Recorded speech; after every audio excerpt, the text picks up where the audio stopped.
Welcome है दोस्तों, एक बार फिर से आप सभी का प्यारा YouTube channel today study smart पर। दोस्तों, जैसे कि आप सबको पता ही होगा कि डीएसएसबी में जो है सैनिटरी इंस्पेक्टर का वैकेंसी जा चुका है और आज ही नोटिफिकेशन जारी हुआ है। ठीक है।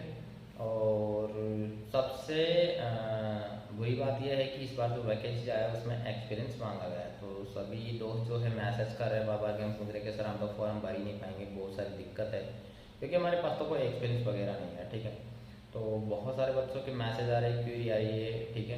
और उनकी परेशानी को मैं समझ सकता हूँ क्योंकि आज दिन तक जब भी डीएसएस में वैकेंसी आया है तो एक्सपीरियंस वगैरह जो है आज दिन तक नहीं मांगा गया और बच्चों को भरोसा भी नहीं था कि इस बार वैकेंसी जो आएगी डीएसएसपी में वो एक्सपीरियंस बेसिस पे आएगी। तो उन्होंने कहीं पे जो है जॉब वगैरह भी नहीं करी बीच में, तो इस वजह से वो इस बार शायद फॉर्म नहीं भर पाए।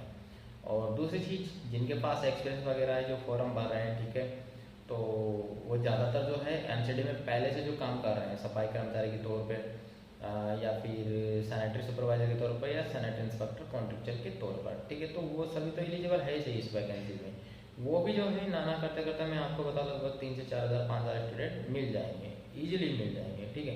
क्योंकि ये जो भर्ती अधिनियम इस बार जो बनाया गया है सैनिटरी इंस्पेक्टर पोस्ट पे या हेल्थ इंस्पेक्टर या मलेरिया इंस्पेक्टर पोस्ट पे, तो ये उनके कहने पे ही हुआ ये सारा चेंजेस। ठीक है। जो इस बार एक्सपीरियंस इंक्लूड किया गया है क्योंकि इसी वजह से काफ़ी लंबे टाइम से जो है सैनिटरी इंस्पेक्टर का वैकेंसी नहीं आया, तो उसका रीजन भी वो लोग ही थे। ठीक है। जो ऑलरेडी एमसीडी में काम कर रहे थे, क्योंकि उनका दबाव था कहीं ना कहीं कि हमको परमानेंट किया जाए। ठीक है। तो सरकार ने क्या रणनीति बनाई कि इससे इनको क्या मौका मिल जाएगा, बेनिफिट मिल जाएगा इस चीज़ का, और ये जो है परमानेंट भी हो जाएंगे और उसके बाद से जो है इस भर्ती का रास्ता खुला है। ठीक है। तो वैकेंसीज फाइनली आ चुकी है और जिनके पास एक्सपीरियंस है वो फॉर्म भर पाएंगे। और सिलेबस वगैरह की बात करें तो सिलेबस जो है आप सबको पता ही होगा कि डीएसएस में जो है आपके 200 नंबर का पेपर होगा। 100 नंबर का पेपर जो है डीएसएस का सिलेबस जो आप यहाँ पे स्क्रीन पर देख रहे हैं साइड में। ठीक है। तो ये आपका सिलेबस रहने वाला है जिसमें आपके 20 क्वेश्चन जो है रीजनिंग के, 20 क्वेश्चन मैथमेटिक्स के, 20 क्वेश्चन रीजनिंग के, 20 क्वेश्चन जो है आपके हिंदी के और 20 क्वेश्चन जो है जीके के। मतलब मैथ, रीजनिंग, इंग्लिश, हिंदी और जीके 20-20 5 टॉपिक हो गए। 100 नंबर के क्वेश्चन, ये 100 क्वेश्चन आपके आएंगे। और 100 क्वेश्चन का जो ट्रेड है आपका वो आपके ये जो वाली बुक है हेल्थ सैनिटरी इंस्पेक्टर का, इससे कवर हो जाएगा। ठीक है। इसमें आपके प्रीवियस पेपर भी दिए हैं सभी विभागों में जो आज तक की वैकेंसी आई है, चाहे वो सैनिटरी इंस्पेक्टर की हो, चाहे वो हेल्थ एंड मलेरिया इंस्पेक्टर की हो, चाहे वो रेलवे में आए, चाहे डीएसएसबी में आई हो, या फिर जीएसएसबी में आए, या फिर राजस्थान के अंदर आए, चाहे एमपी के अंदर, चाहे यूपी के अंदर। ठीक है। तो उन सभी के पेपर इसमें इंक्लूड किए गए हैं। उससे आपको एक आइडिया मिल जाएगा कि पेपर का लेवल वगैरह जो है क्या रहता है। ठीक है। और किस प्रकार से आपको एग्जाम की स्ट्रेटजी बना करके उसकी प्रिपरेशन करनी है। ठीक है। तो ये तो हो गई आपकी मोटी मोटी बात। ठीक है, एग्जाम सिलेबस वगैरह के बारे में। ठीक है। और एक और इम्पोर्टेंट बात वह है कि इस बार जो वैकेंसी है और पहले जो वैकेंसी आती है उसमें एज क्राइटेरिया जो है 18 से 27 ईयर्स ही मांगा जाता था। जैसे कि मैं पहले भी काफ़ी बार जो है बता चुका हूँ। आप पुराना 2014 का नोटिफिकेशन उठा के देख लीजिएगा या फिर आप जो है 2015 का नोटिफिकेशन उठा कर देख लीजिएगा। ठीक है। तो दोनों में ही जो है आपके 18 से 27 ईयर एज मांगी गई है। ठीक है। तो बहुत सारे ऐसे स्टूडेंट हैं जैसे कि 18 मिनिमम, मैक्सिमम जो है 27 मांगी गई जनरल की। ठीक है। SC ST को जो है एज रिलेक्शन है सही। ठीक है। तो 27 में 5 साल का एज रिलेक्शन जो है SC ST वालों को मिलता है, तो वो तो जो है 32 साल की एज तक भर पाएंगे। ठीक है। रही बात ओबीसी वालों को, उनको जो है शायद 3 ईयर का मिलता है। ठीक है। तो वो 30 साल तक भर पाएंगे। और रही जनरल की बात, तो वो 27 ईयर्स तक भर पाएंगे। और वैकेंसीज का आप सबको पता है कि लास्ट टाइम जो वैकेंसी आया था आपका डीएसएसबी का, तो वो आया था आपके 2014 में सबसे बड़ा भर्ती था। उसके बाद में आपके 15 में आया था, लगभग ज़्यादा वैकेंसी नहीं था, 15-16 के आसपास जो वैकेंसी आया था, लगभग 15 से 16 वैकेंसी, जिसमें वैक्सीनेटर का भी था, सैनिटरी इंस्पेक्टर का भी था, असिस्टेंट सैनिटरी इंस्पेक्टर का भी। ठीक है। और इस बार जो है 2 प्रकार की वैकेंसीज है। एक तो न्यू दिल्ली म्यूनसिपल काउंसिल में आई है। ठीक है। और एक आई है आपकी एग्रीकल्चर मिनिस्ट्री के अंदर। ठीक है। जिसमें आपकी 4 पोस्ट है। और जो 2015-16 की जो वैकेंसी की बात कर रहा हूँ उसमें भी वही वैकेंसी थी आपकी एग्रीकल्चर मिनिस्ट्री की और न्यू दिल्ली म्यूनसिपल काउंसिल की। ठीक है। तो वो वैकेंसी इस बार भी आई है आपके। और सबसे अचंभित करने वाली बात यह है कि जो न्यू दिल्ली म्यूनसिपल काउंसिल की जो वैकेंसी, मिनिस्ट्री की जो वैकेंसी है, उसमें आपके एक्सपीरियंस नहीं मांगा है। ठीक है। और वो सबसे कम वैकेंसी, ज़्यादा वैकेंसी नहीं है। तो थोड़ा सा आप चीज़ों को समझने की कोशिश करिएगा और आपको कहीं न कहीं ऐसा लग रहा होगा कि कहीं न कहीं जो है इस बार हमारे साथ अन्याय किया गया है और एक्सपीरियंस जो है इसमें जोड़ा गया है। स्पेशली जो नगर निगम में पहले से काम कर रहे हैं उनके लिए यहाँ पर जो है बेनिफिट दिया गया है एक्सपीरियंस काउंट करके इसमें एक्स्ट्रा। ठीक है, तो आप चाहें तो चांस ले सकते हैं, आपके लिए रास्ता खुला है। ठीक है, सभी को जो है अपने अधिकारों के लिए लड़ने की जो है समानता है और उसका राइट है। ठीक है, तो आप एक बार चांस ले सकते हैं कोर्ट के माध्यम से जो है एक्सपीरियंस वगैरह जो है उसके लिए आप कोर्ट का रास्ता जो है अप्लाई कर सकते हैं, रिट वगैरह लगा सकते हैं और वहाँ पे जो है आप एज रिलेक्शन के लिए भी जो है ये चीज़ें कर सकते हैं। क्योंकि बहुत सारे स्टूडेंट ऐसे हैं कि 7 साल 6 साल में वैकेंसी आई है, रेगुलर वैकेंसी नहीं है दिल्ली के अंदर, तो आपको एज रिलेक्शन के लिए भी इसमें करना चाहिए। दोनों ही चीज़ें एक साथ करेंगे ज़्यादा बेटर रहेगा। ठीक है, एक्सपीरियंस का और एज रिलेक्शन का। ठीक है, एज रिलेक्शन लगभग जो है मैं आपको बता दूँ ईजिली हो जाएगा कोर्ट से। वो इसलिए हो जाएगा क्योंकि काफ़ी वैकेंसीज है, काफ़ी कोर्ट के डिसीजन हैं जिनमें एज रिलेक्शन दिया गया है, एमपी के अंदर भी दिया गया है। ठीक है, और आपको मैं बता दूं राजस्थान के अंदर भी बहुत सारी भर्तियां हैं, ठीक है, कांस्टेबल पुलिस वगैरह की, जिनमें एज रिलेक्शन दिया गया क्योंकि काफ़ी लंबे टाइम से वैकेंसी आई नहीं है और आई तो एज क्राइटेरिया जो है काफ़ी कम रखा गया, तो बहुत सारे बंदे जो है भर्ती में जो है फॉर्म भरने से मतलब वंचित हो गए एज की वजह से, क्योंकि उनकी एज ज़्यादा हो चुकी थी और रेगुलर वैकेंसी आई नहीं थी। तो कोर्ट ने भी उनको जो है रियायत दी है और दोबारा से जो है फॉर्म रीओपन करवाया गया है और उनको जो है भर्ती के जो फॉर्म थे उनको भरने का दोबारा से जो है मौका दिया गया है। तो यहाँ पे आप ये चीज़ें अप्लाई कर पाएंगे ज़्यादा से ज़्यादा। और सबसे जो है बुरी बात ये है कि आप लोगों में यूनिटी नहीं है, उसी का जो है सरकार भी फ़ायदा उठा रही है, आपका हर वैकेंसी में उठा रही है। आपने देखा होगा जहाँ पे भी सैनिटरी इंस्पेक्टर की जो भर्ती आती है, आपने देखा होगा कि सबसे लेट रिजल्ट कोई जारी होता है तो सैनिटरी इंस्पेक्टर का होता है।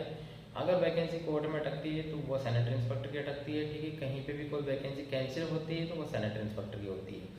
इसका यही रीज़न है कि कहीं ना कहीं वैकेंसी को या तो लैप्स कर देती है सरकार, क्योंकि आप लोगों में यूनिटी नहीं है, आप अपने अधिकारों के लिए लड़ते नहीं हैं। ठीक है, बाकी सारी वैकेंसी कंप्लीट करा देंगे, सारी वैकेंसी जो है ज्वाइनिंग दे देंगे।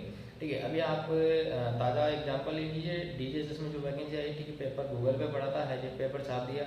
आप लोगों में यूनिटी नहीं होने की वजह से ही जो है वो एग्ज़ाम दोबारा से आप नहीं करवा पाए। नहीं तो 101% कहता हूँ कि अगर आप अपने अधिकारों के लिए लड़ते और उस वैकेंसी को कोर्ट तक लेकर के जाते ना, आपको दोबारा से वो एग्ज़ाम देने को मौका मिलता, फेयर एंड नीट काम होता उसमें। ठीक है, लेकिन आप लोगों की कमी की वजह से ही जो है आज उन लोगों के सिलेक्शन हो रहे हैं इस भर्ती में जिनके पास जो है वो पेपर कहीं न कहीं हाथ लग गए, चाहे वो गूगल से लगा हो, चाहे किसी दोस्त ने किसी को भेजा हो और उसने वो मैटर भी बढ़ा है तो उसका सिलेक्शन हुआ। था पढ़ने वालों का किसी का सिलेक्शन नहीं हुआ उस भर्ती में।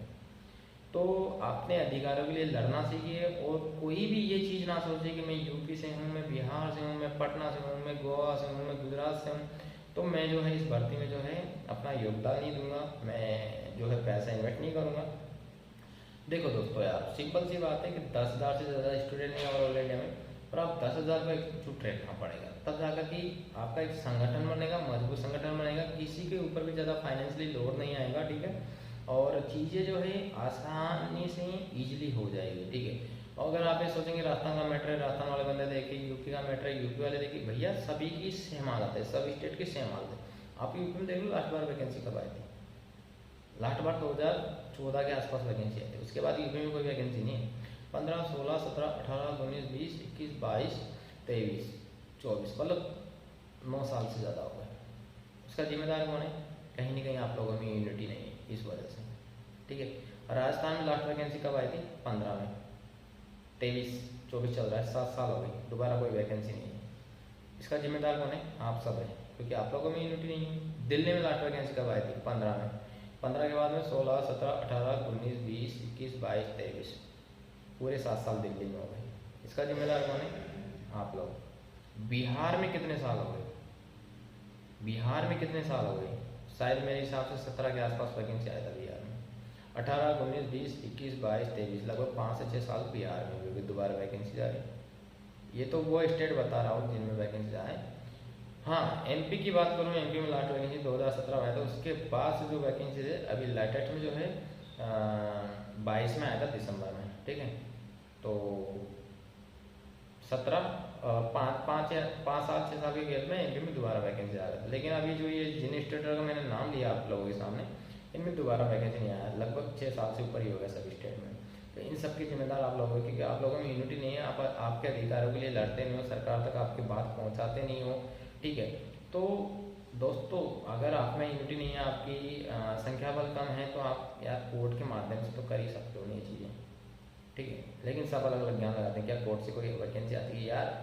एक राइट होता है, एक सिविल नागरिक जो होता है, ठीक है, वो भी जो है ना एक जनहित याचिका लगा करके पर्सन कर सकता है कि मतलब कोर्ट में रिट डाल सकता है, जनहित याचिका जिसको बोलते हैं, ठीक है। उसके माध्यम से कह सकता है कि हाँ भाई इतने सालों से वैकेंसी नहीं आई है और नगर निगम में जो है सैनिटेशन का वर्क जो है बहुत ही गंदा है, ठीक है, साफ सफाई व्यवस्थाएं जो है दुरुस्त नहीं है, तो उसके लिए जो है ना कोर्ट जो है सरकार को आदेश देती है भर्तियाँ निकाल करके। कौन कहता है नहीं आती? आती है भाई, लेकिन वो जनहित याचिका लगती है, उसको कोई भी लगा सकता है, ठीक है।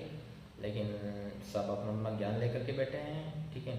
और एक प्लेटफॉर्म जो आप लोगों को मिला है ना, इसका भी आपने बहुत मिस यूज किया है, इसको आपने कभी भी पॉजिटिव थिंकिंग लेकर के आप चले ही नहीं है, ठीक है। बोलते हैं यार इसको तो किताब बेचनी है, ठीक है, वो करनी है। अरे यार ये किताब बेचनी है, इसका मतलब ये नहीं कि फोकट में बेच रहा हूँ इसको, इसमें इन्वेस्ट भी लिया हुआ है, ठीक है, इस किताब में इन्वेस्ट भी किया हुआ है, ठीक है।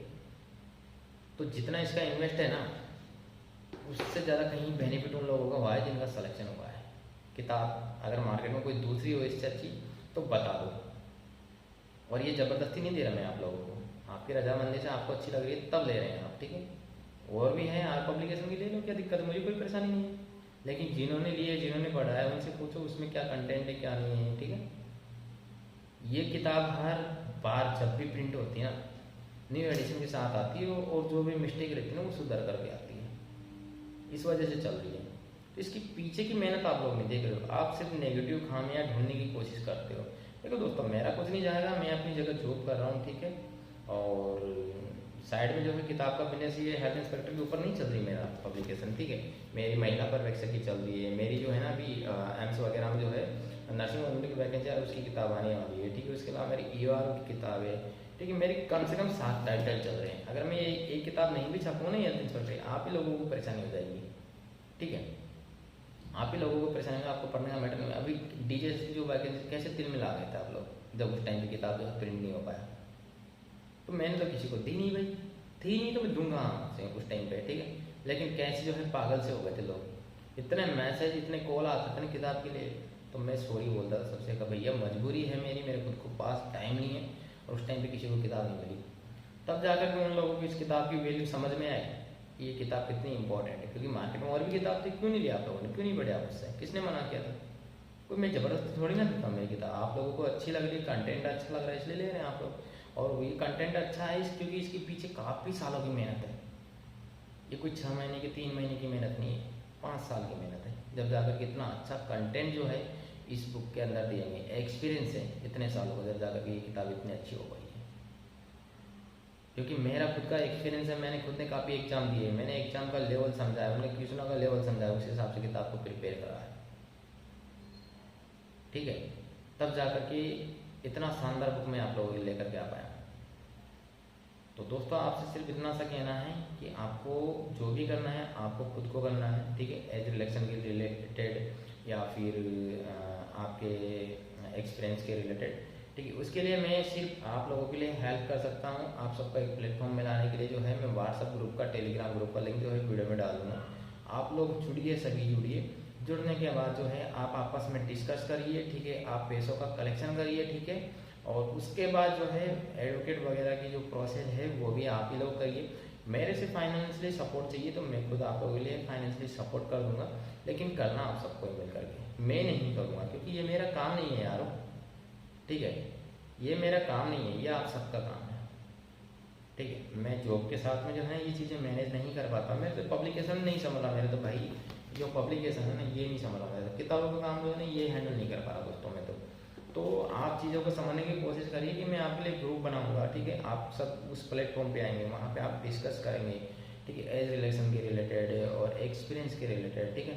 तो ऐसा नहीं है कि मैं रिप्लाई करूँगा तभी जो है आप बात आगे बढ़ाएंगे, उसमें आप सबकी जवाबदेही बनती है, आप सब जो है उसमें रिप्लाई करोगे, आप सब जो है उस ग्रुप को टैकल करोगे। मैं नहीं भी करूँगा, मेरा मैसेज नहीं भी आएगा तो इसका मतलब ये नहीं है कि सर तो रिप्लाई कर ही नहीं रहेगी, ये तो कुछ बोल ही नहीं रहा, ठीक है, उस तरीके से नहीं, ठीक है। अगर आपको काम करना है, आपको वास्तव में ये काम करवाना है, आप चाहते हैं कि आप सब भी फॉर्म भरवाए, ठीक है, तो उसके लिए आप सबको पॉजिटिव थिंकिंग लेकर के ग्रुप में ऐड होना है, जुड़ना है, आपस में बात करनी है, डिस्कस करना है, पैसा कलेक्शन करना है, एडवोकेट से जो है फिर डिस्कस करना है, एडवोकेट से डिस्कस करके उसको सारा मैटर समझा करके, उसको सारा एविडेंस दे करके, और आपकी जो ये फॉर्म भरने की डेट है, उससे लास्ट डेट है, उससे पहले ये चीज़ें करनी पड़ेगी। इस पे जो है भर्ती पे एक तरीके से मतलब जो है आपको भी मौका दिलाने के लिए जो है ना, पहले ही एक बार जो है कोर्ट में डेट लगना जरूरी है, ताकि जो भी होना हो वो जल्दी हो जाए, और आपको भी जो है अगर कोर्ट से पॉजिटिव रेस्पॉन्स आता है तो आपको भी इस भर्ती में फॉर्म भरने का मौका मिल सके। बस उसी के लिए जो है ये चीज़ें आप लोग कर रहे हो,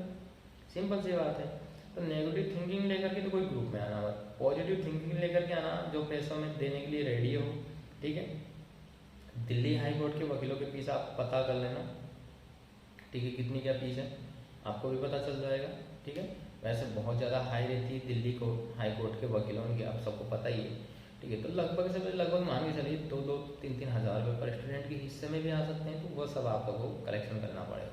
और मैं आपको बता दूं, आपसे ज़्यादा तादाद उन लोगों की है जिनके पास एक्सपीरियंस है, पहले से वर्किंग है नगर निगम के अंदर, एमसीडी के अंदर, ठीक है। आपसे ज़्यादा पैसा खर्च करने की ताकत रखते हैं वो, ठीक है।